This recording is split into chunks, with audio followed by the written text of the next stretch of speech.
Yo, kill the stat. Raw and uncut. We done teamed up. We did. A podcast for the community, hard as an uppercut with that real news. Upside your headpiece, informing you with that real stuff. With the how, why, who wins and what's of reality, making it clear cut. Truth will set you free, unfiltered and no bluff, no fluff. You kid or rebut, don't be bewildered. Don't agree with the cause, great, you can speak up. Wednesdays at 8, hit the comments up, talk your stuff, set it straight. We learn more from each other in this information age. Institutions will leave you lost and awestruck. So listen up, you'll be compelled. Maybe you'll find yourself stuck on what you thought was real. But them gems I'm dropping on this program may just appeal to your appetite for info. It's the intro to reveal. Get your info on YouTube for your fill. From AM to PM, it's popping, so sit back and chill. Nobody doing it like this man on this podcast is for real. It's real, raw, and uncut. Real, raw, and uncut. Wednesdays at 8 AM.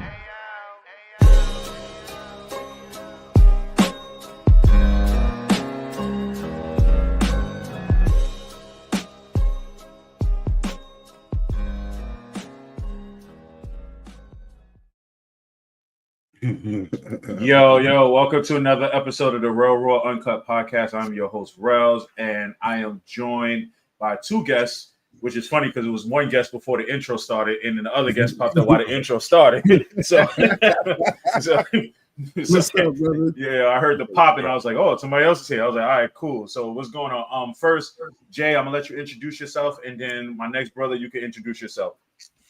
What's going on, brother? Thank you once again, Rails, for having me on, man. I enjoyed myself last time I was on. I've been on before, and it was a dope episode, and I'm happy to be back again, man. You can call me Jay Harris. Some people call me Black V. Podcast extraordinaire. Also, I don't want to say extraordinaire, but everything from podcasts to web series to docudramas to just music and everything else, bro. Truth Entertainment Films.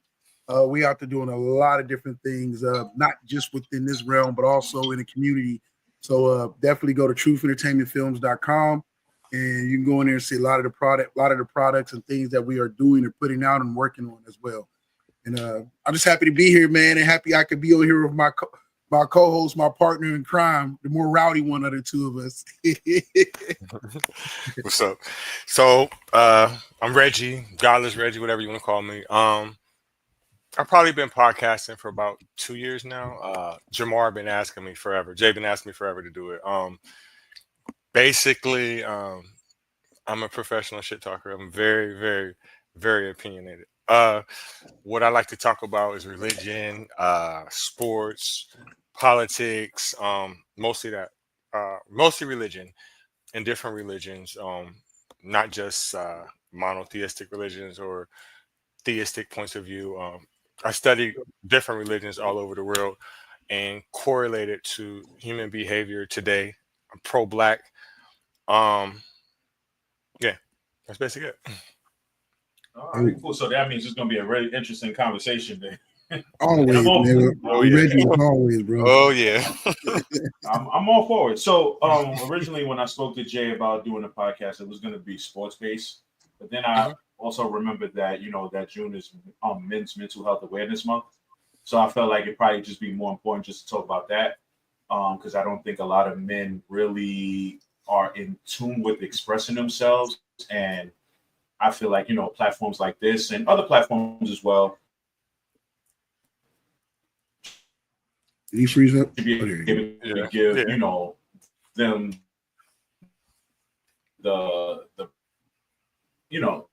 get everything, get everything out so people feel a little bit more comfortable with being able to talk about stuff like this. I'm back though. Are you guys back? Yeah, we're here. Yeah, he's not back. Yeah, my internet. All right, so Jay, I'm gonna start with you. Okay, brother. Yeah, mine too. Don't feel bad. So Jay, I'm gonna start with you first. What do you think of when you think of men's mental health awareness? Like, what is the first thing that pops into your head? Oh, the lack of first thing that comes to my mind is the lack of self-awareness about even mental health, especially within the black community. Period, point blank across the board, and I mean every community. I think it's a big thing. A lot of men neglect. Neglect is probably like the best word.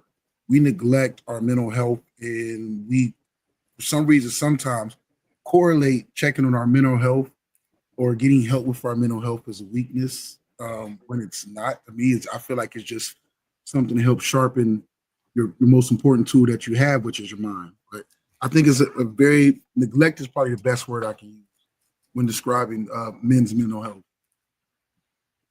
I agree. So what do you think, Reggie? I agree with what he's saying, but I also agree. Well, I also think that it's a cultural. I can't think of the right word. You're looked down on it culturally, right?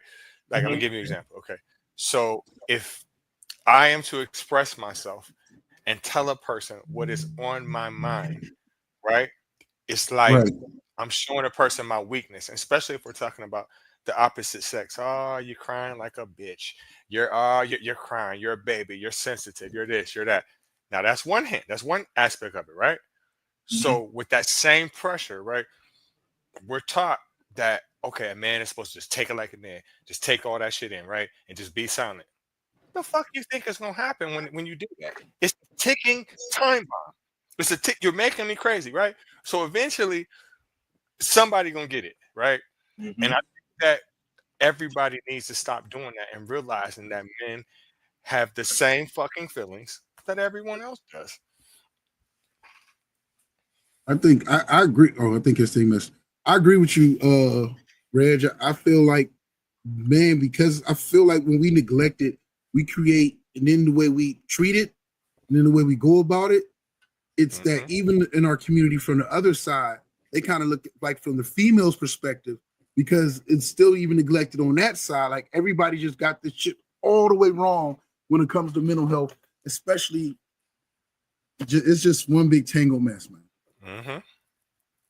Yeah, I agree. I mean, to go back to what Reggie was saying, when it comes to like opposite sex, like the word now that is used often is, if a man expresses himself or whatever, that he's too sassy. Like, yeah, and it's Uh-huh. like, oh, men are supposed to be providers. Men are not supposed to be angry. Men are not supposed to be able to, express themselves, or they need to find other ways to express themselves. But times They have use it as a changed. tool. They use it as a tool to demasculate men. Yes. Manipulation. It's a Yeah. manipulation tool to win what Hmm. they want. Hmm. And I mean, you see it, and it sucks because you see it all through social media. You see it through, through regular life. You may see it through your friends. You may see it through yourself sometimes. Mhm. But I think at the end of the day, as a man, I don't think there's anything wrong with expressing yourself, especially if you have someone. Um, that should be the person that you're supposed to be able to express yourself to the most. Yeah, So if you're dealing with a female and you're expressing yourself and she's thinking, oh, that's not good enough, or it's childish, or you're sassy, whatever, I'm gonna be honest with you. I think you're with the wrong one there. Hmm. yeah. Because guess what? There's a million women who will be glad to take over that situation and, comfort men. Because at the end of the day, we all go through struggles. We all needs that one person to be able to talk to about whatever it is that we're going through. And I think the biggest problem is that a lot of guys don't have that outlet. That's Um, true. even with our own friends, sometimes we Yeah. can't express sometimes to our own friends because you can say something like, oh, even if you go on social media and you post something, like I'm stressed out, whatever, whatever. You may have one comment from your friends who might not get it, and they'll be like, oh, stop acting like a little bitch online, like. Yeah. But you'll have that other friend that'll hit you on the side and be like, yo, what it is that you're going through, yo, talk to me. Hmm. And sadly, I think a lot of the times that when you hear that, yo, you're acting like a bitch online, that is what overcomes the other friend trying to talk to you and tell you like, yo, I can be there for you. Now you Right. now you don't put yourself in a wall. Now you don't want to open up no more.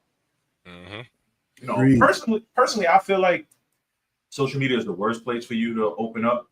But sometimes, on the other hand, when you have to look at it from another perspective, sometimes you don't have anybody else to go to. So it's like maybe sometimes social media is your personal diary.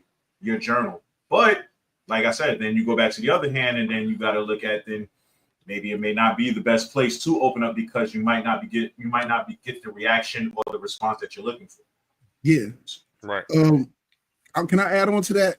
Go ahead. I was and it's funny because it pertains to a kind of recent popular situation going on, kind of like Hollywood or whatever the case, where people were upset because Sierra said something to Jim Jones about he needs to go put a ring on Chrissy or whatever case. Oh yeah, I saw that.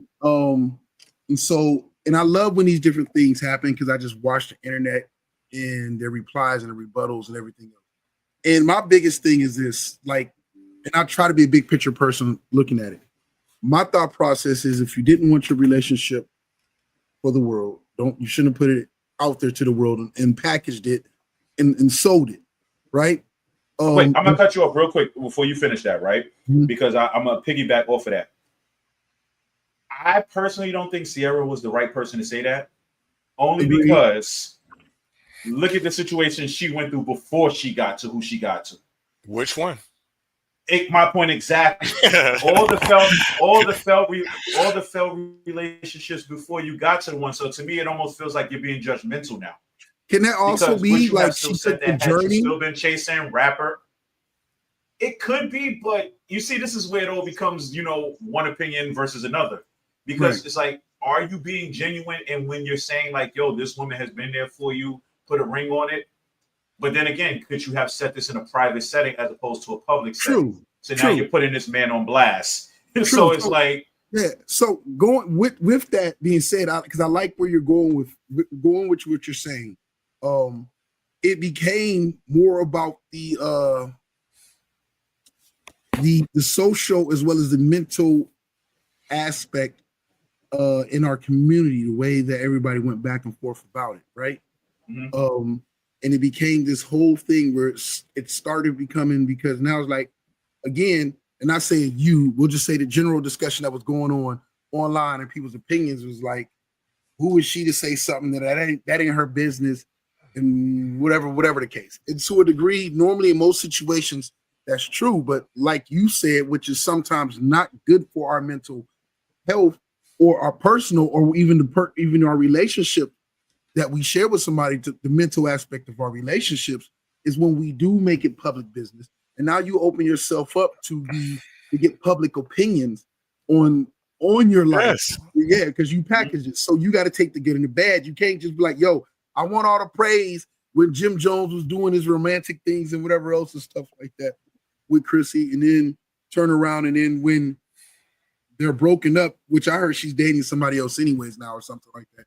But that's not the point. Yeah, no, it is the point, and I'm gonna tell you why. Because if she is dating somebody else, then why does Sierra need to feel the need to say that now? Yeah, I agree with you on that. I was sitting saying that's not, at least that wasn't the point about the situation I wasn't trying to make. More or less the aspect of piggybacking off of what you said about social media and us putting our business out there in the atmosphere, out there in the world, online, wherever we're putting it at, and then you get what comes with it. I always tell my old lady, like, she gets mad because I don't do the whole, I try not to do it, and I really only post, especially with podcasting now, and the more and more you get different people following you, as well as you get scammers and people trying to, whatever case your account, and you know what it is, man, you get random people want to be sending you friend requests. And so I don't want to, as you grow, I don't want to think, like, I can only imagine what Reggie goes through, because on TikTok, like, Reggie is huge, right? And so, like, I'm quite sure he gets a ton of random ass followers and requests and stuff like that. So I was trying to be more at an early age. Like, I don't want to put that aspect of my life out there. That's not for everybody's consumption. You should. It's not for everybody's consumption. I'll go make a whole nother profile and keep it whatever. And if she want me to post about her on there and something like that, but in her mind, because the way society is, oh, you trying to hide me. Oh, yeah. I mean, I've got that situation too. Like, I've got that situation too. Like with my wife now, it's like, sometimes I would just post her in the stories. And she's like, well, why would you post me in the stories and not on your page? And the stories disappear in 24 hours. And I'm just like, I'm trying to explain to her, I'm like, at the end of the day, I don't have a problem posting you. I'll post you all day. But if I'm just taking a quick second out, as opposed to me writing a caption underneath it in a post, I would just post her in the stories. You understand what I'm saying? So, you know, I get that part. Like, and you know, she like being with her too, she has shown me like I don't have to put everything out there.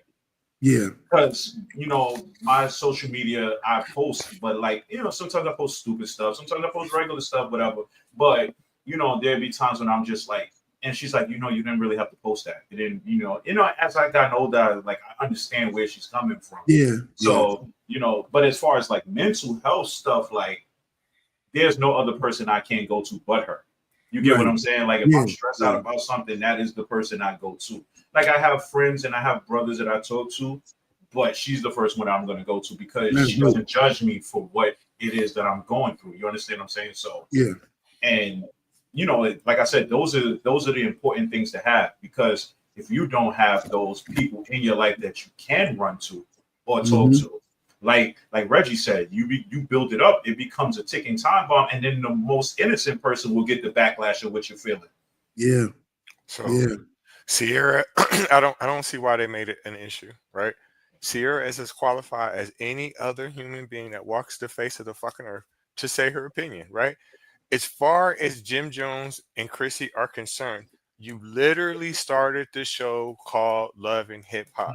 If you were smarter, you would probably be a billionaire right now, right? So I don't care nothing about nobody putting his ass on blast. And the reason why is because that shit has been happening for 20 fucking years. People have been telling him to marry that girl for 20 years. She is in That's literally episode 1. This is literally episode 1. Right. She's 50 fucking years old. She literally is 50. People have been saying this shit for the longest of time. And Sierra is a married woman, so of course she's going to go along with it. So I don't want to judge anybody, right? And this is not a place of judging. Right. But when you look at Jim Jones and you look at Chrissy's relationship from how we saw it, right? From a young person, you look at it, you be like, I get why he don't want to marry her. But then when you get older and you get married or you find somebody, then when you look at it from the other side, you're like, what are you holding on to her for if you don't want to marry her? You're doing everything as a married couple anyway. What's the problem with putting a ring on? So you know what I equate that to, honestly? I really equate that to a young dude who settled down, and Jim Jones is not young, but this is what I'm equating it to. A young dude who settled down, but don't want the world to know that he's ready to settle down in case he still wants to be out here in the streets doing what he wants to do. Maybe. But it goes to what this whole topic is about, except for now we switched it on. Now we're almost peeking into the psyche or the mental health or mental trauma or damage that is within Jim Jones. Like I watch him, and I think in a lot of cases, a man who's chasing his career, you're like, that's a positive thing, right? Man who's chasing his career. But I think Jim Jones is so in love with the idea of being Jim Jones, the rapper who was now at the front. He's no longer Cameron's just background guy, right? He's no longer a Farnsworth Bentley type. Like, he's his own entity. And he's so in love with that he can't let it go. And because he can't let it go, he'll choose that image, like you said, to portray this ideology, this people's perspective of him. He'd rather hold on to that at what he's about 50 himself, right? Well, somewhere around there. Yeah, like he'd rather hold on to that than turn around and hold on to someone who was held him down through the highs and the low, when he just was the bag man, when he was just Cam's hype man, when he was just to sit there to go hold Cam down in the streets until he got his own and he made balling, and then he made it, and then we all remember when he went broke. And all I remember the whole entire time of that, it was like, yo, nobody ever sat there saying, like, yo, Chrissy dipped off on this dude. None of that. Like, none of that stuff. But honestly, in reality, and this is going to sound fucked up, but I blame her because she held on to him. Right. Well, she held on to the thought of one day he'll come around. Right. Yes, she did. But you know what's crazy? 20 years, like you said. She's not helpless. She's not helpless. Nah, but you know the crazy part too? If you look at the industry, and like we don't really know the industry because we're not really in it, but we watched enough TV shows and enough documentaries to know that in the industry, they teach you almost to be like, yo, never say you're in a relationship because that'll mess up your record sales. Yes. That, It's like, unappealing. Yeah. But do you notice there are a lot of artists out here now, mostly R&B artists, who are married, who will sit there and tell you they're married. Perfect example, I'll tell you. Eric Bellinger, one of my favorite R&B artists, writers. If you look at his Instagram, he praises his wife. He puts his wife out there. I don't think it's slowing down his record sales. But then again, you can't compare R&B to hip hop either in that sense. Because like we said, when you first join the industry, they tell you like, yo, like he just said, and it's unappealing to tell the world you're married. People are not going to buy your records. Women are not going to buy your records if you pronounce that you're married. So, and that right there is another mental health thing too, because now in your mind, you're like, I love her, but I gotta somehow condition her to understand that what I'm doing is for us. But at the same time, I still gotta be go secretly get married. Yes, Go secretly get married. Like Wait a minute, Charles. Listen, yeah, maybe that's his point. Maybe, but there's other aspects to look at this. I'm gonna use a parallel story to this. Right? Go ahead. Do you know the situation between Birdman and Tony Braxton? Yes. You know it. I know from what we saw. Yes. Okay, so I'm gonna tell you what I've heard from someone that's close to him. Okay. Right? They were together for 18 years. He fuck around and got eloped to her. Right? Yeah. Within 2 weeks, she got him for everything. If I'm Jim Jones, there's no way you're going to get me to sign a financial agreement to take care of you the rest of your life, and knowing that marriages more than likely end in divorce. And these type of people's marriages, the numbers go up exponentially, right? He already is on the hook if they're a resident of a state that is common law, right? So a lot of times as men, we look at women as helpless. She knows what the fuck she's doing. I cannot feel sorry for her. If you took this journey all this time, knowing this, bitch, more than likely he ain't gonna marry you. And why do women think from the day they born that they are incomplete if somebody don't marry? That's crazy. Well, okay, so that's a topic that one day I gotta get women on and do a women's panel, because growing up, if you do look at it, and I can't, it's hard to really look at it from a woman's perspective, but conditional. A lot of women will sit there and tell you that they don't feel complete if they're not married by the age of 25 or 30. Right. You see what I'm saying? But so many women now claim to be so independent that, like, it's like when they do get married, it's like, well, I'm marrying you, but I'm setting these ground rules, and this is what you have to follow. And now men are like, yeah, I'm good. I don't need it. And vice versa. Yeah, exactly. Yeah. So now, go ahead. No, I'm sorry. Go ahead, brother. I apologize. No. I was gonna say, and so at that point, it's like now you're at an impasse, because it's like, what are you willing to give up? What are you both willing to give up in order to complete this union? And oftentimes, not a lot of people are not willing to give it up. Like you have certain sports players who marry, and that the women are marrying them for their money. But then there are smart men who, that when these women marry them, the first thing they go, okay, let me stay a couple of months from now, and I'm gonna divorce them and get half. Then when they go to get half, they realize this man don't have anything, because guess what? He signed everything into his mom's name. Now you did it for what? So where did you do it? You just showed who you were, and you know what I'm saying? And at the end of the day, you didn't get anything out of it. Why do some people think that because we have sex with you, that we're supposed to pay? How can a person purposely frame us to impregnate them, and we still got to pay? Bitch, you committing a crime. Like, the girl from Basketball Wives, Drea. Oh, okay. How can you listen? How can you literally do that? And it's okay. It's just a person. It's cool. Everything's But cool. what is it? What is within us in our mental psyche that knows and sees so many of these examples? I was just about to say That's this. true. I was That's just true. about- First of all, you're sitting here. You're sitting here as a banana in the tail. yo. You're sitting here as a basketball player, right? As a male basketball player, right? You're looking at this woman who's 20 years older than you. You're like, yo, I had the only crush on her when I was younger, right? Because that's the only thing I can think of, right? She knows that you're young, dumb, and full of cum, right?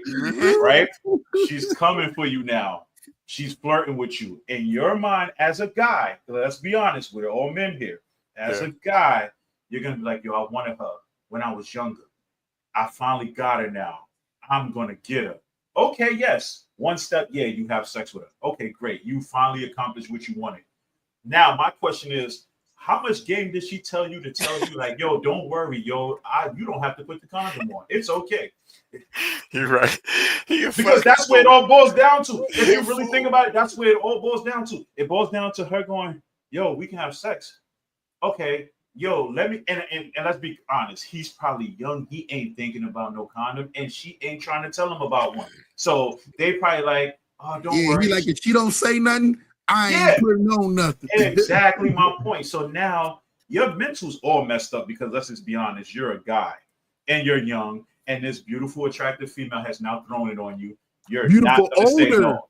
Beautiful older woman that's throwing it on you. And now look, y'all got a kid together. Your stepson is like a couple of months older than you, and now he has a little brother who's older than who's a baby. His little brother, his father, is a kid that is now a couple of months younger than you. Right. That's why. And now she's posting pictures out here. Oh, he took me shopping. He did all of this. He did all of that. You know what I'm saying? Like, now who? Okay, so now in my question to you guys is, who do we blame him as just a man who don't know any better? Do we blame his parents? Because now on the flip side of this, we got to look at Jaden Daniels' mom. You see what I'm saying? Because Jaden Daniels' mom's is stopping everything from coming this way. Yes. You see what I'm saying? So now, you see what I'm saying? So even videos of pictures of him sitting with Juju. Next thing you know, the video flims, it comes back, and now she's in the middle of both of them. Like, you see what I'm saying? So it's like, at what point, who gets the blame here? Does the basketball player get the blame here? Does the parents get the blame here? Like, it's a little bit of it all, man. I mean, you become an adult, but you still are a product of the environment and the upbringing that you think. At some point, you have to take accountability and be able to be smart enough to change it. But that still is the context. I like that word so much.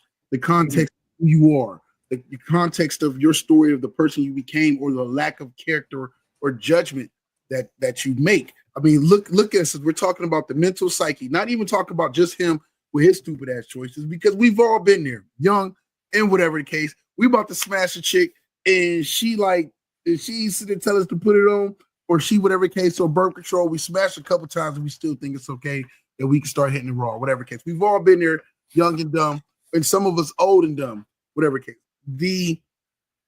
What is it within us in our community as far as within Black men that we still see these examples of these? You can't even call it a broken home, because most of these don't even be a home at one point. This was just like, I came through, she came through, we smashed, or we met at the club, we started smashing, and eventually she ended up pregnant. A lot of these people don't even make it become a broken home. Like, what is it within us that is, we seen it so much, or we see where our parents were that, and you feel like they made it because like you made it to be older or whatever the case. You're like, oh, well, if they can do it, then I mean, it must not be that bad if I do it. And we constantly repeat the cycle.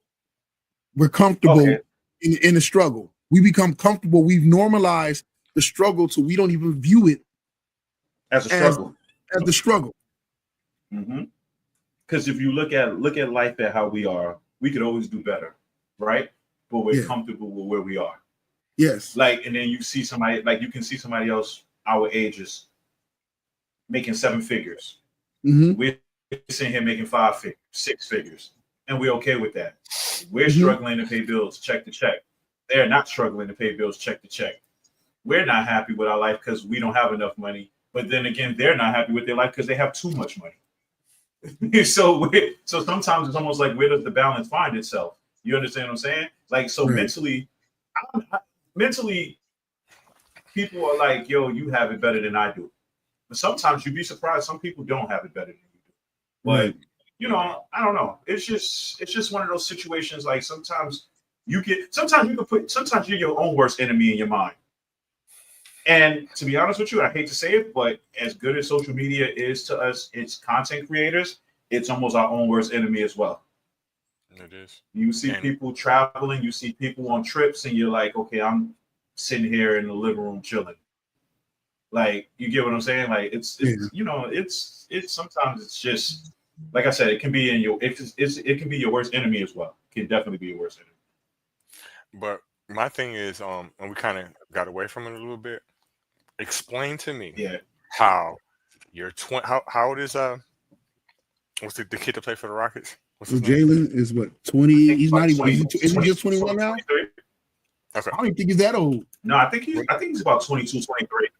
Okay, whatever the number is. Explain to me. Okay, 23 years. How he's that age and probably has an excess of about $100 million on deck right now, cash.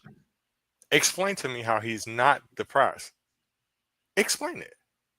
You can't. And once men realize that, who they are, especially when they're in these particular positions, they'll make better choices, right? Because I can understand you maybe poking her, right? But then again, I can't, because the women that he has access to will never even be able to see with our eyes, right? You have to be a fool to be put into this situation. And the reason why I say that is because now, if you don't know nothing about Drea, right? I could see her pulling the wool over your head because she's a fine motherfucker. But her whole profession in life is finding a motherfucker with some money and getting impregnated by him. She started with Chris Brown. He swerved on the bitch, right? And then whoever she married and whoever impregnated with her the first kid, she got him. So how don't you see that coming? I understand she got a little bit of ass, but I've been in Houston. There's ass everywhere. You know what I think is so funny about that? You know what I think is so funny about that? Is that Jalen Green probably watched her on Basketball Wives and probably seen how she was. And then still he had to have. Because think about it. Like you said, I get it. Hitting it for old time's sake. I done threw plenty of seeds to the wind to the bitch myself. I get it. But what I'm saying is, you've seen her tactics on the show. It's not like she's nice about it. She's a mean bitch. She's literally laid out her game plan from the jump. She's a professional hoe and does not hide it from you, bro. So I can't feel bad for you. Okay, so on with that and adding to it, is still keeping within the realm of the mental thing. Maybe, and it goes back. So who do we blame? Who do we add to it? I know who it is. Self accountability, but I don't know. Like, I know who my mother is. I know what my mother was, and I know my mother is not. I know my mother is not perfect. I've never seen my mom being a hoe and out there like that. But growing up, and me and Reggie went to school together. Don't get me wrong, at one point in time, you look at the chicks that everybody was smashing, is because I wasn't smashing that I would look at the chicks that everybody else got to hit. Like, that's easy, right? If I want to lose this virginity, because you know us as young kids, like, yo, women were trying to hold on to theirs. Boys, we were trying to get rid of it as quick as we can. But to piggyback off of that, why were we trying to get rid of it? Because when one guy got it and he bragged about it, now it was like, you can't be the one in the group that still has it. Right. Yeah. So you were pressured into it, bro. Listen, I was, and so with that, but I also seen where it was so easy and other guys was, I was like, I also didn't want it. Like, I felt like, oh man, but I don't know. It's gonna feel, I was scared. I was scared too. I was like, for one, I probably would suck. Especially she's got all the practice now. And you did your first time. Yeah. And for two, you don't know. You just don't. like I just was like, man, I'm not trying to be the dumbass out of everybody to be the one that got her pregnant. And we know a lot of dudes that was the one that all the homies just smashed. And he didn't done when he got her pregnant or one. He the homie that didn't caught feelings. You know why? He always was the last one in the train. Number 7 in the train.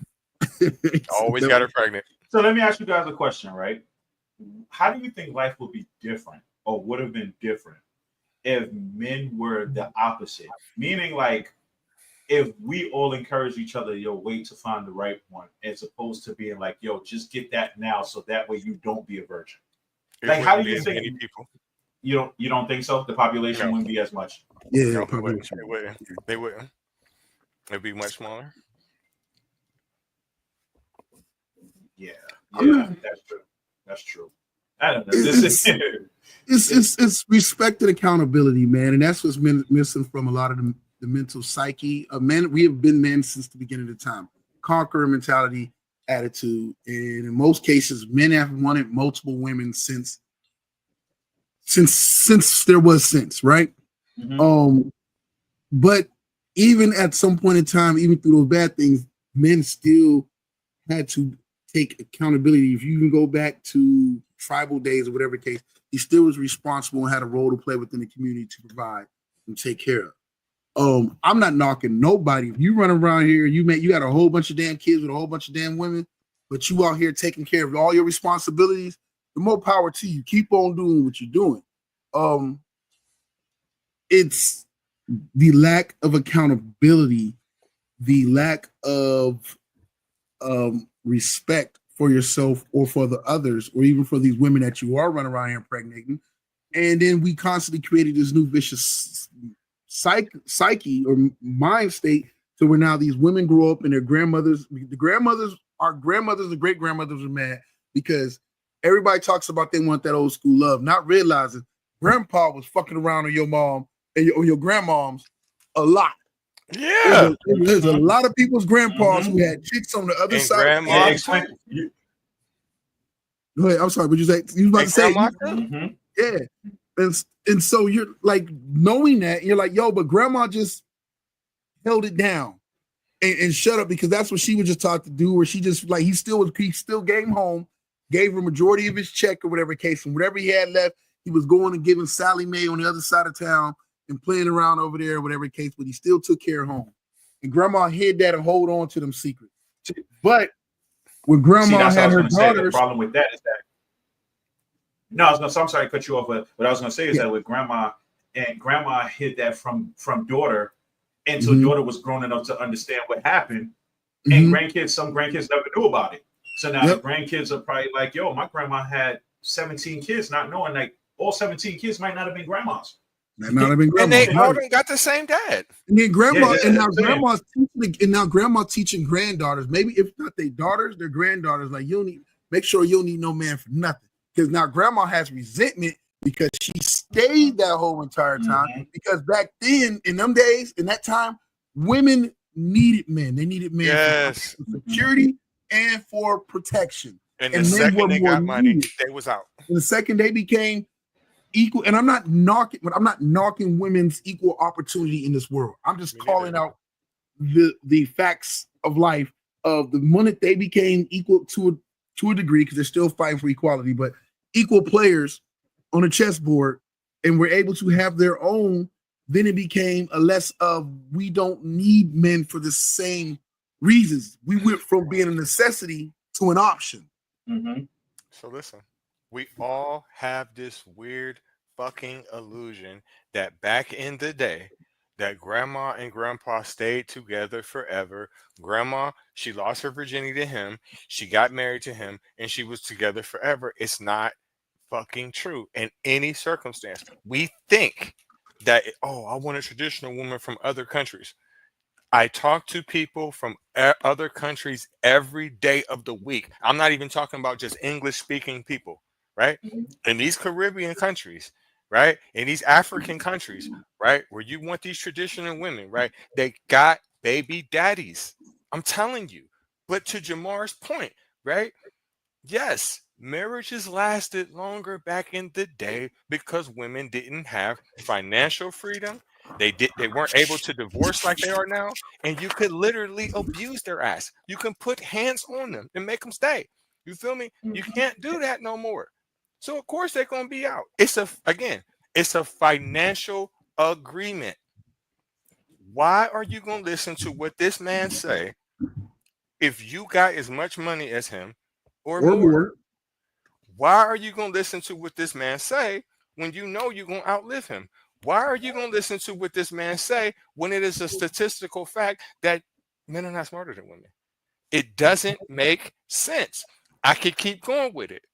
I hope I'm not offending anyone, but fucking marriage in its core is a form of female slavery.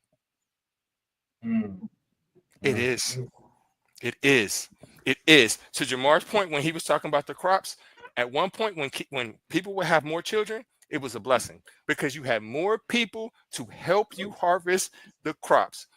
Papa's maybe, mama's baby, right?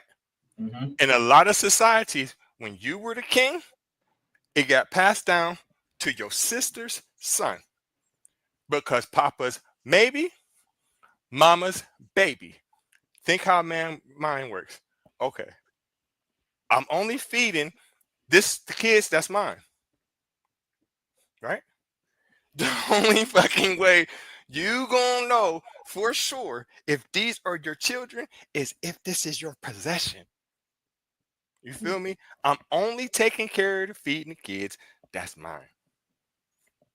It's a form of female slavery. The second a person gets financial freedom, the second a person doesn't have to be subservient, the second you put your hands on me, I can go, I'm gone. Most marriages that end in divorce is initiated by who? Women. Women. They don't need. We're not needed. We're not needed anymore. They don't need you. You're not needed. But it's the flip side to that. We don't need each other. It doesn't really help either that most divorces favor the women in terms of financial gain.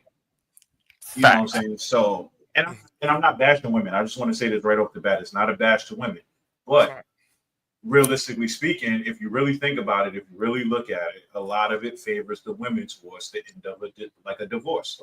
So, I get it. It's why? Because it's a financial agreement to take care of this person through sickness and health. You said you're gonna take care of me for life. So when it's over with, you owe me. Can I want to say that it's marriage. The game has changed, right? And we as people, and you know it. You're married now, and I'm sure it happened when you felt it was right, and it was you felt she was the right person that gave you that peace and that understanding. Absolutely. And me and Reggie have been on countless other podcasts or countless conversations with other people, and for some reason, it's harder to have this conversation with women sometimes, or people who are so stuck into. And there's nothing wrong with being stuck into the Word of God. The problem with that, just like anything else, is that when you try to base your marriage off of what the Bible expects, but you are not totally in tune to what living your whole life, that's what the Bible entails also, you're always going to fall short. Or if you're doing it and your partner isn't, then you're always going to fall short because now you're chasing the expectation or the guidelines set, but both of you aren't truly living a life. We live in this world. There are more people who claim that they are Christian only because they have been told that that's what they're being. They have never went out and searched whatever case to be it. And they say they're a Christian, but do not live like a Christian, do not pray, do not worship, do not fellowship, do not help people out in the community like a Christian, who do not, so many different things. They're Christian in name only. And you see it when they base their life off of what a Christian marriage is supposed to be, but they always fall short because neither one of them are really living anything of what a Christian life should be. But it carries on not to just that. That's why, like for me, I always tell people like, yo, you got to know the most important person you need to be in love with and know is yourself. Know who you are. Know what you like, what you don't like, what you will tolerate, what you will not tolerate. And once you get that, if you want to use the Bible as your manuscript, cool, fine and dandy. Just know that what comes and tail with it. But know you. So If you a freaky motherfucker who likes some crazy freaky shit, then don't deal with a whack woman. just don't deal with Right. Right. a whack woman. I mean, there's no other way. It's really no other way to put it. Like, No other way to put it. if you know what you expect, if you know what you expect on a daily basis, if you know that, and I'm gonna talk, regular, and then I'll talk, expectations on the sexual side. If Right. you know you're the type of guy who likes a good morning text from a female because you do the same. If you know you're the type of guy who, when you hold the door for a female, she's going to open the door for you at other aspects. Those are the women you deal with. If you know you like certain things sexually and your female is not going to do it, then why would you be with her?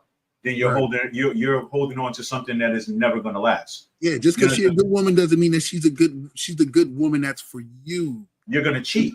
If you want a woman who does freaky stuff and she's a good woman to you, but she's not doing the good stuff that you like, you're going to cheat. Let's just be honest. And vice versa. So it's like, as you get older, like you said, as you get older, you find the ones that's for you. You kind of know. Like, I'm 43. I know what I want now. Mm-hmm. You know what I'm saying? I might not have known what I wanted at 33. I definitely didn't know what I wanted at 23. You know what I'm saying? I thought I did, but I thought I did, yeah. But, and it not only goes with the females that you're dealing with, it also goes with the relationships you keep in terms of friends and all of this stuff. That is true, too. If I have brothers that I speak to that I've been cool with since I was 20, I have an expectation. I don't believe in this, like, I don't believe in this, that saying where it says something like, oh, your friends, just because you haven't spoken to your friends in months doesn't mean that they're still not there for you. Nah, fuck that. I have an expectation. If I reach out to you, I don't want to go months without speaking to you. If you're a brother of mine, there should be no reason why I didn't speak to you in 6 months. Then what kind of relationship will we keep? You know what I'm saying? Yeah, but these are my expectations. I can't speak for everybody else. No, and that's fair, but you know what you expect now. And because of that, now you're able to have discernment about the circle that you keep. Yeah. And now you're able to weed out, and it's now as we get older, our time becomes more valuable. Now that our time is more valuable, and we hold ourselves to this level, we're stubborn as hell. We don't know, we're not going to change. We're also able to let go of something. Some of us, not all of us, able to let go of some things, which include friendships. We sometimes include just childish ass behaviors that we had, and sometimes we let them go. We grow up, and sometimes we're just stuck in it. And if you into it, if you would do, and this goes on what you said, if you're a man who loves, without a doubt, watching wrestling, every whatever case of stuff like that, you probably even find you a woman that's either into wrestling or doesn't care and respects that that's your passion and will support you when you tell her I'm going out of town because AEW's here, WWE's here, whatever the case. That one that's not going to stop you from that. But if you dating this woman and she can have bomb ass sex and all this other thing, but gets on you every time and calls you childish because you still watch wrestling or whatnot, that's probably not the woman you ought to marry. Because she's huh? No, I was gonna say, you want me to tell you when I realized she was the one for me? because she's not a wrestling fan. But one year for my birthday, she bought me AEW tickets and went with me and stayed the whole fucking 4 hours there and did not complain about it. Listen, she did say she wasn't going back again because it was too long. But I get it. But she still went the first time. You understand what I'm saying? Like, to meet you, you don't have to. Everything doesn't have to be perfect. But you married a person that's not perfect, but the person who's going to work with you to get it right every time. The person that's worth the fight. Marriage, there is no days off in marriage. Like, you are fighting for your relationship, sometimes literally and sometimes figuratively. You are fighting for that relationship to work. There are no days off. You may have good days and you was like, yo, and there's going to be some bad times, but that's life. Because just like with your friends, like you said, you're going to have good days with your boys, bad days with your boys. Me and Reggie have a podcast. We going at it and we can't agree for shit. And then the next week, that's a sports one on Friday. We in total agreement on something else or whatever case. But that's because that's a relationship too. And you relearn that your relationships, not only with the person that you love within that romantic way on a higher level, but the people, like you said, especially for us as men, the relationships we have with our brethren. There are some people who are closer to their friends than they are to their own kin with their relationships. And you value those. Like it's perfect time. And me and Reggie have known each other since junior high school.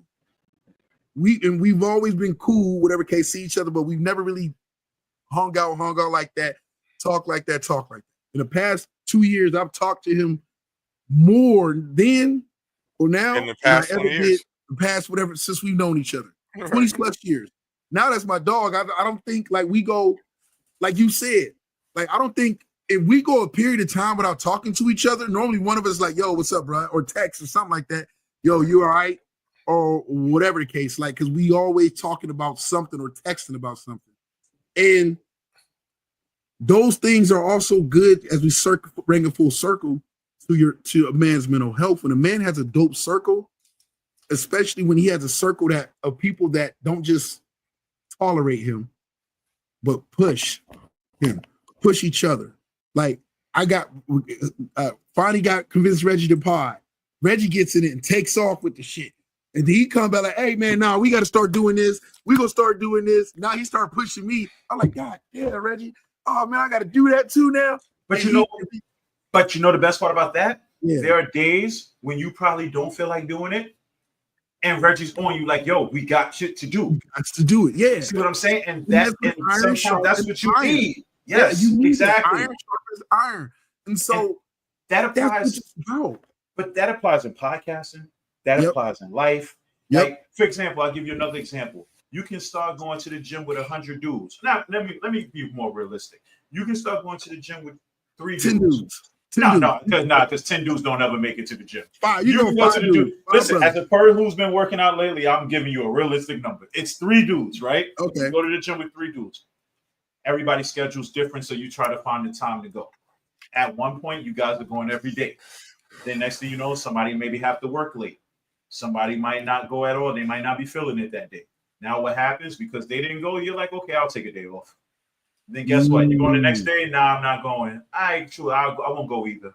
Next thing you know, you started going 5 days a week. Now you're probably going once or twice a week. Now what happened to the other days that you were going? Now you don't want to go because they're not going. So now what do you have to do? Now guess what happens? Your mental's messed up because now you're like, damn, if they're not going, I'm not going. So I don't have the energy to go now. Now, guess what? You're sitting there in your own thoughts doing other stuff that you could have been doing more productive by going to the gym and working out. I don't like with marriage and shit. I'm not opposed to it, right? Or anything like that. And I could almost see myself possibly getting married one day, but it would be for different reasons, right? So when I say that it's this route.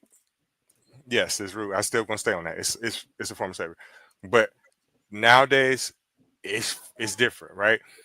You could actually use a marriage to advance your life in a lot of circumstances. It's a partnership. It's a business partnership, right? Yes. So play right and planned out right.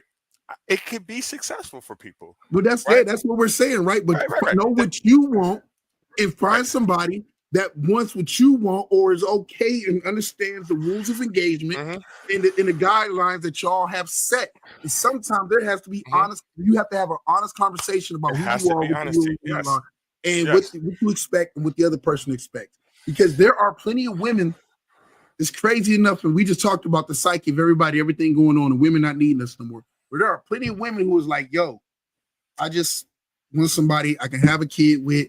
And we could, whatever case, play family stuff. But yo, long as you're not bringing that home, you protecting yourself, you can go out, whatever case, and do your thing. Just don't be out there and embarrassing us and having our business all out in public, right?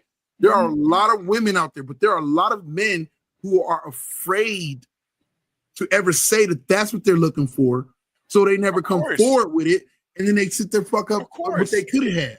But okay, so you know what the problem with that is? But you know what the problem? Yeah, okay, I was gonna go right off of that, Reggie, because if you meet a woman for the first time, you guys are going out to meet, and let's just say first day she asks you, what is your expectation? and you sit here and go, well, I want to be completely honest with you. Don't judge me. And she goes, okay, I won't judge you. Just be honest. And then you go, I'm just looking for somebody I can, have sex with 2-3 times a week, hang out, but nothing serious. Okay, cool. I'm looking for the same thing. Now, guess what? 6 months from now, you might still have that same mind frame, and she doesn't have that mind frame anymore. That's true too. Now she's like, well, we've been doing this for 6 months. What are we? And you're like, but I told you this is what I wanted from the beginning. And she's like, so you don't really want nothing more than this? And he's like, no. Now, guess what? He's an asshole. He's a jerk. Right. He's a womanizer. And I done told you from the jump street. Yes. Right. So you're going to get that. I mean, you're going to get that. Yeah, you're going to get that. You weren't going to judge me, though. Somebody's on the same page. So think about what I said earlier. Why do people think that men, once we have sex with you, even if we put everything on the table, down the road we owe you? Fuck out of here. That's crazy. That's a social norm, and I don't see why it's like that.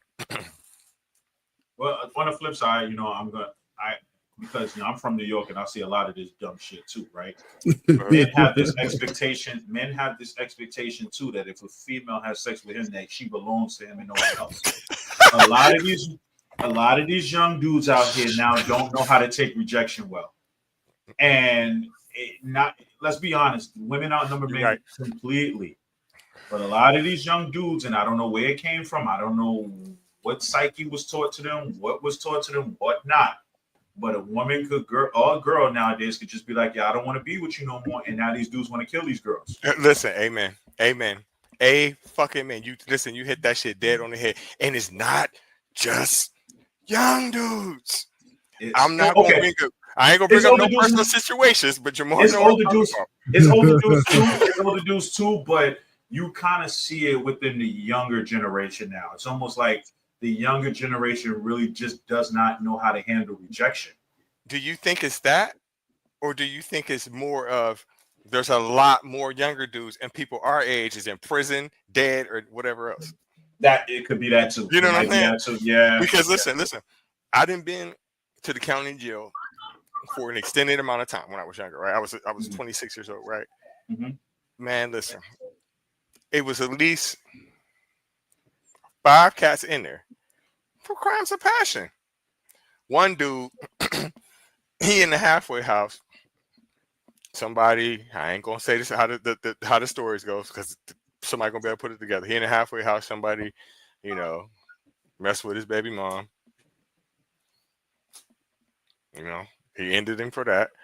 Another dude I'm in there with, he I guess they was on, D-rugs or something. And, when people are on D-rugs, they're, you can probably bargain with them. You know what I'm saying? And I guess dude must have came around when he wasn't there. He was his friend. They got high together. Things happened. He found out about it. He did not unalive him. Right? And I could just go on and on and on. And I'm just sitting there like, you mean to tell me that you really killed this dude over something that she let him do? It's crazy. So once again, where does your mental come in? Like where messed up your mental chemistry to the point where you can't just be like, you know what? She cheated on me with him. I'm gonna let it go. She don't want to be with me no more. I'm gonna let it go. I'm bigger than this. It's almost like your ego has to take over. Mm-hmm. Like I have something to prove. Like, but guess what? Then you kill her, or even if let's just say you shoot her, she doesn't die. You kill yourself, or you don't kill yourself when you go to jail. Guess what? You're in jail forever. She's gonna recover. You're like it's the mental like in life. It's just like let it go. And I mean, obviously, it's easier for us to say it because, we don't go through those situations. Mm-hmm. But I'm pretty sure all of us here have been through a breakup. It might have sucked a little bit. It might have been but we here to talk about this now and keep it alive, right? Like, I had a breakup before they had me like that. It was like a quick second. I broke up with this girl. I was in love with this girl, man. I was sitting there driving home crying. Oh, my life is over. I was ready just to drive off the bridge. Well, I probably just would have crashed and not had to jump off the bridge. But man, that was a quick sec, bro. That was a quick second. It was a moment of weakness. It was a moment of hurt. and it was a feeling I never wanted to. I never wanted to allow myself to get weak like that again.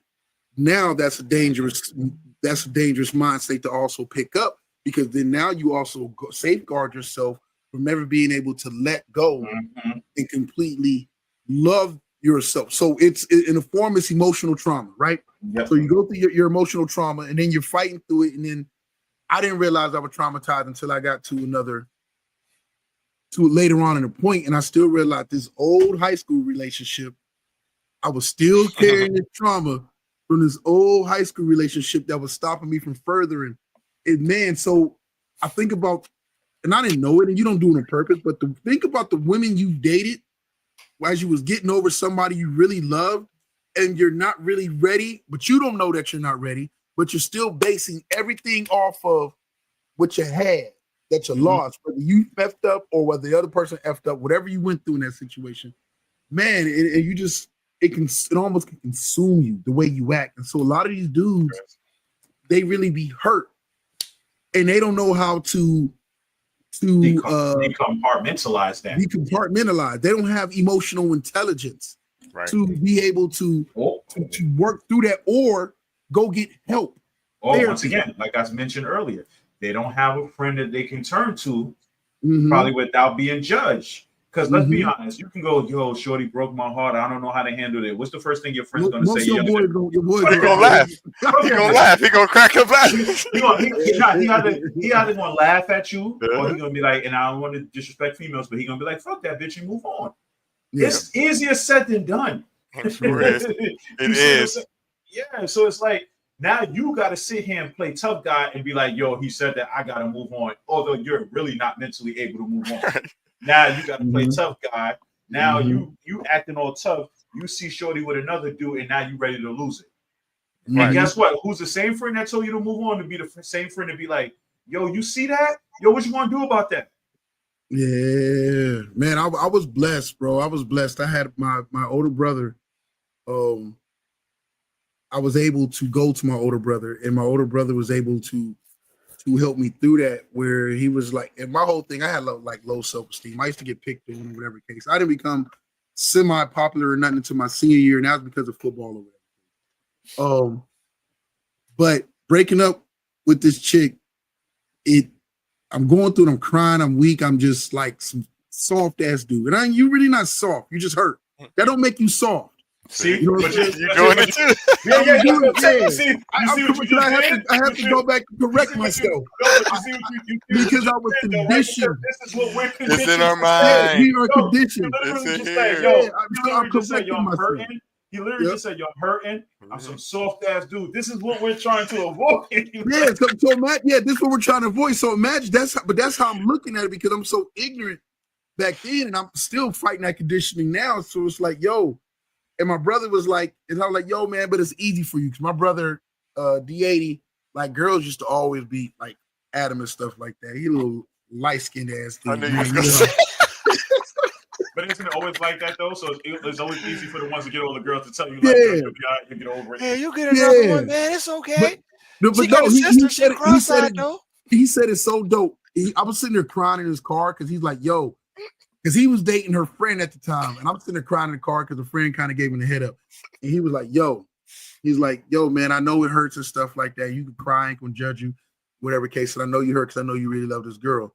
And he was like, "I said, man, but that's easy for you because you get all kind of girls. So if you break up with her, you gonna get girls." No, he said, "No, man, that's not how this works. You think it is, but it's not." And he was like, "You know why I get more girls than you?" I was like, "Why?" He was like, "Because I hear no more than you." Stop being afraid of being told no. They're going to tell you no. You're going to hear no more ever in your life than you ever going to hear yes.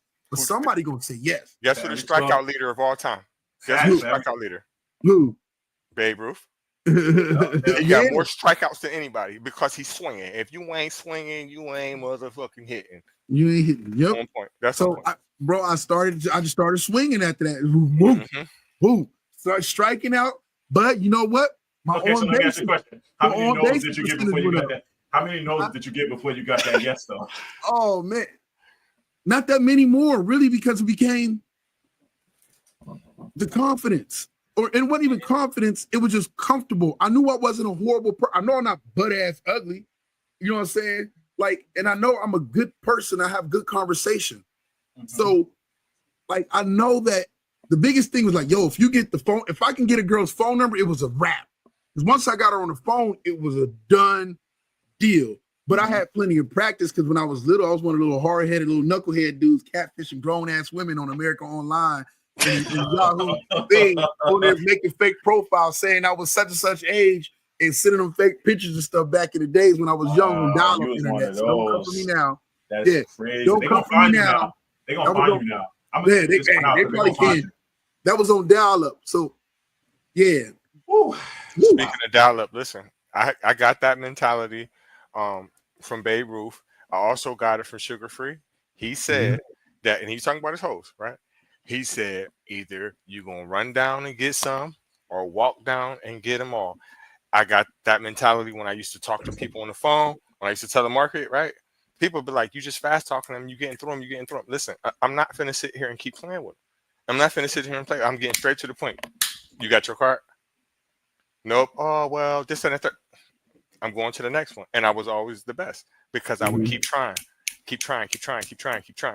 Then I found out when I got older, right? Probably like 22, 23, 24. Oh, a lot of these women, they was, children back in the day when we was in school. They started telling me the only reason why I didn't give you that because you was too scared to ask. I said, well, God damn it. Hey, some of them, thank God you were scared to ask. I mean, realistically speaking, when you think about it, listen to what you said, though. Like, they're literally telling you, like, at 22, like, I ain't give you none when we were younger. Like, how much more younger can you be? You probably wasn't really ready for it anyway. I mean, that's like, like you gotta look at it like, yeah, we all say we were ready for it at that age, but realistically speaking, we weren't really ready. We weren't ready. No. I'm glad it didn't happen. And I'm gonna say that to my audience right now. If you're a young person listening, you do not need to be pressured to have sex. It's gonna happen. Like, you don't need to be pressured by your friends. You don't need to be pressured by grown-ups. Because trust me, there are some people who are pressured by older father figures and influential guys in their life that'll be like, why you ain't getting none yet? Don't rush because you're gonna end up with God forbid you could end up with a baby you're not ready for. You definitely could be ended up with a disease you're not gonna get rid of or ready for. So it's like, do it at your own pace. Nobody's gonna judge you at this end of the day. Like, let me rephrase that. Real men are not gonna judge you for you wanting to take your time and have sex when you're ready. Yeah, because not a lot of people are gonna tell you that. That's true. That's true. And that's why I don't really follow what Boosie say, right? Like, bruh, how the fuck are you going to give your 16-year-old son some stripper pussy? How you going to do that? And how the fuck you ain't go to jail for that? I'm trying to figure out what kind of mental disease that is. Because realistically speaking, let's think about that. Like, you're not going to let your son go get it naturally. But you know what's crazy about that, though? Not for nothing. And I could be right, I could be wrong, but Boosie could probably be looking at it like, I'm going to give my son some stripper pussy because I don't know if my son might be gay. I don't know if my son might be straight. But if he is on that fence of trying to figure out what he is, I'm going to try to sway him in the direction I think I need him to go to. That's still a bad choice. It's a bad choice for one, because you're giving him pussy that's not what he really wants. And two, if he is gay, it's not going to change anything. It's going to make it worse. Yes. It's gonna make it worse. Like, if you ask, talk to people that are gay, a lot of times it's because somebody did something to them when they were younger. And I'm speaking like a lot of women, right? A lot of times they were molested by a man, right? But also to the point about Boosie, right? So his point was, you got to start giving it to them young because they starting younger, which is bullshit. Which is stupid as fuck, right? But he also said, because I think it was Vlad that was questioning him, right? He was like, so you mean to tell me that it's okay for him to have sex, but not to smoke weed? And guess what Bootsy said? He said, yeah, because once you smoke weed, now you're a gangster. I said, this motherfucker's retarded, man. I said, he's retarded. He's retarded. You smoke weed, you're a gangster, but once you have sex with a stripper I paid for, you're normal. He's fucking stupid. So we don't see no mental health on that one. Boosie is a dude who's got a lot of trauma in his life that he doesn't think. there's a lot of rappers we can point to that live with their trauma. 50 Cent is like one of my favorite rappers, but I watch how his trauma literally helps him be successful and literally destroys his relationships around him because of his trauma, because of his fear. So the minute you cross him one time, 50 comes up as somebody who got picked on when he was a kid, and now he's using his platform to do it to others. He just, because he's fear, so he can't let you be close. If he lets you be close, the minute you betray him, he has to push you away because that he just can't. He was just betrayed that much, and I don't know if it's really the betrayal was the fact that his mother just never came back for him. I don't know. I can't diagnose that, man. I ain't educated enough to do it. But you can just, I know trauma when I see it. Yes, you just know people, you be around people and just the way they act or they react, you be like, yo, like this is a hurt person. Like who hurt you? Like you ever see a dude like women ain't nothing but bitches, da da da da. You like, bro, what chick hurt you? Or was it your mom? Or But like, he told you. He told you. He told you in that song on DJ K Slate that's called 50 Shot Ya. He said the hood is the one that took my innocence since I was young. He said niggas jumped me because they couldn't beat me one-on-one.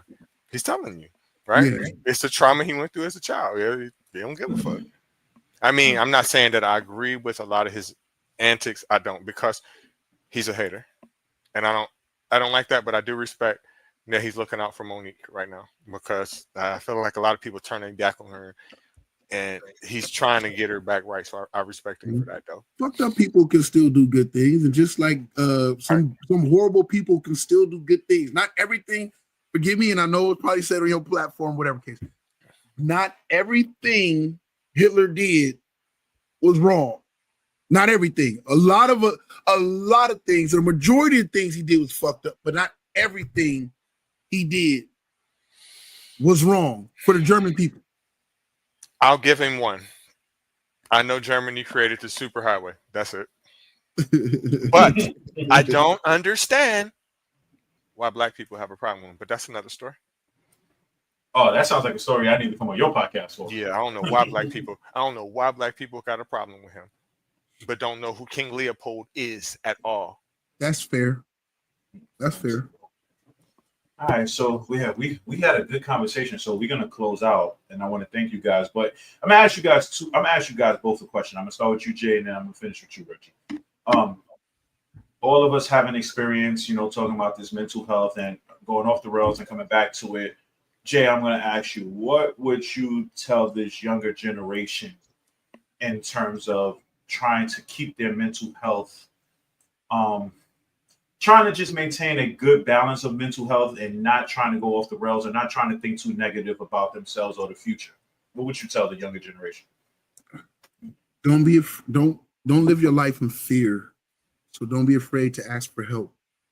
Don't be afraid to call one of them hotlines. Do not be afraid to reach out to a family member. Do not be afraid, even if you got to go the church route, to go speak to somebody that may be able to help you on a spiritual level, at least open the door to some other people, guidance counselors, teachers. Just do not be afraid to speak or ask for help about what you're feeling. Don't think that because you feel hurt or pain that you're wrong, or that you're soft, or that you're a punk. Like, truly, just don't live in fear of what ails you.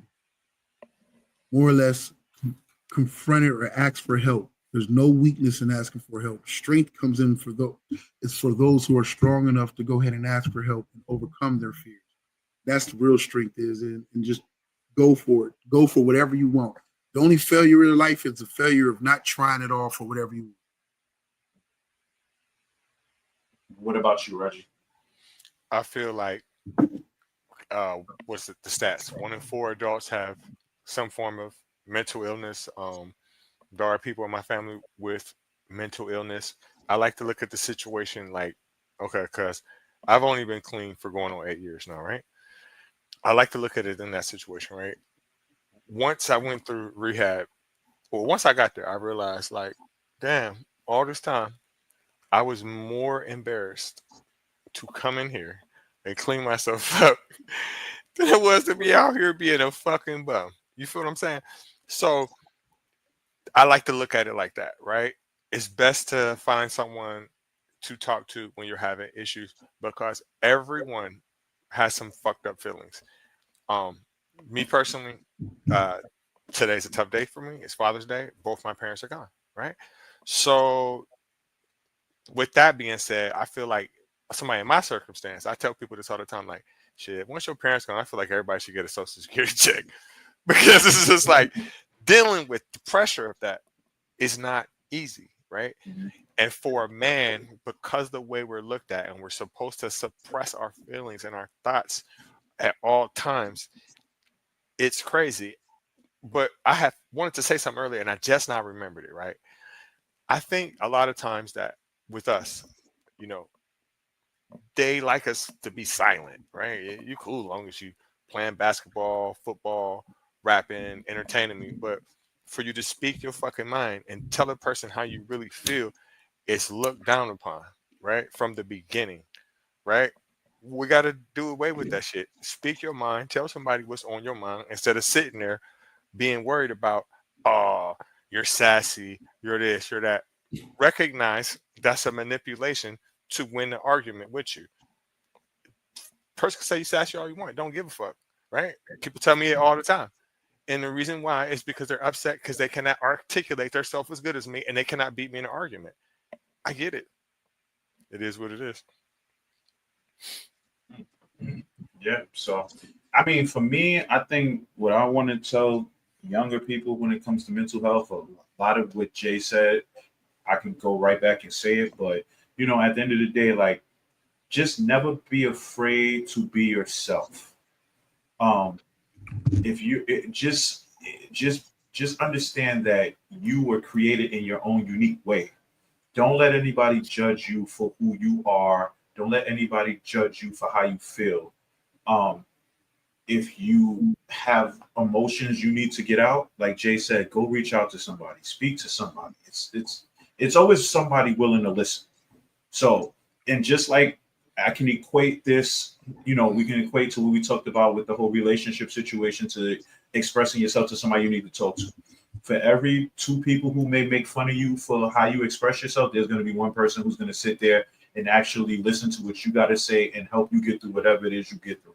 So don't ever give up on how you feel and don't ever give up on thinking like you have nowhere to turn to, no outlets. Like I'm easily accessible through social media anytime. If you're listening to this and you need to talk to somebody and you don't even know me from a hole in the wall, you can reach out to me. I will definitely sit there and try to help you out the best I can, judgment free, because like we all have our own shit. Nobody's perfect. Nobody. So we cannot judge. I cannot judge you for anything you go through. It's just like you can't judge me for what I go. So that's pretty much basically the end of that. Or like just know that there's always somewhere you can turn to when you need to open up. Don't let yourself become so shelled in, so closed in that, like Reggie said earlier in the podcast, you become like this ticking time bomb. There's definitely outlets out there. So with that being said, thank you guys. Once again, thank Jay, thank you, Jay. Thank you, Reggie.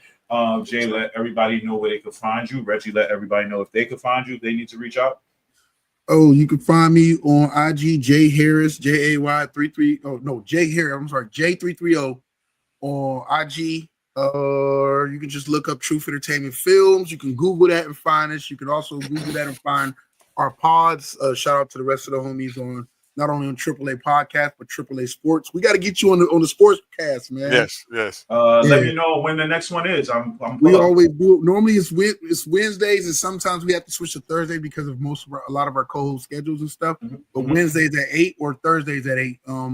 Whatever one could work better for you, we got to get you on. You got to go on Reggie's, man. If you do it on Thursdays, I'll definitely do it Thursday. Oh yeah, definitely. Then we'll make that happen. And you got to get on Reggie's, man. Man, Reggie's one. He talks to some interesting people from around the world. And what I love is his is more educational. Like most people go into it thinking that they're like on their bashing religion, and they're not. They're educating people and actually breaking down. And he's talking to these people from different walks of life about what this religion is really about. I have a friend of mine. She went on his and she was breaking down. What was it, Wiccan? She's a pagan witch. Yes, She's a pagan very witch. interesting. Very interesting, man. And it's like I was so ignorant until listening to her like truly break down what it's really about and not what we just hear other people say and without being educated on. So it's dope, man. He talks to all kind of people from all walks of life. It's amazing.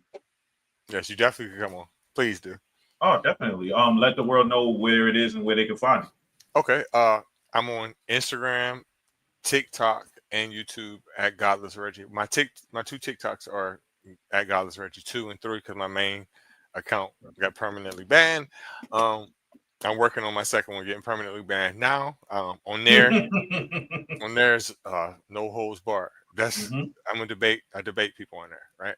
Okay, cool. But on YouTube, like he was saying, it's not about that. My show is called Faith, Lies, and Confusion. I actually went live today and kind of talked about the concept of time. A lot of times I don't really know exactly what I'm streaming about, but the person who I stream with on there, NJ, she came up with it.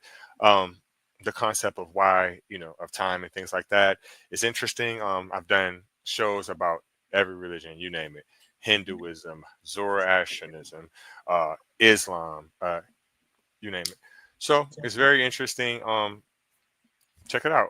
It's at Godless Reggie at all three of those outlets, though. Absolutely. All right. So then when I do the clips and stuff, I'm going to definitely plug your shows in. Yeah, and I would love to be a guest on your show. Just let me know. We'll work out the time, and I'll definitely pull up for that. Okay, definitely. Sweet, bro. Appreciate you, man. Thank you for having us. Thank you for having us. Appreciate y'all. Definitely, guys. Take care, y'all. It's real raw and uncut. Real raw and uncut. Wednesdays at 8 a.m.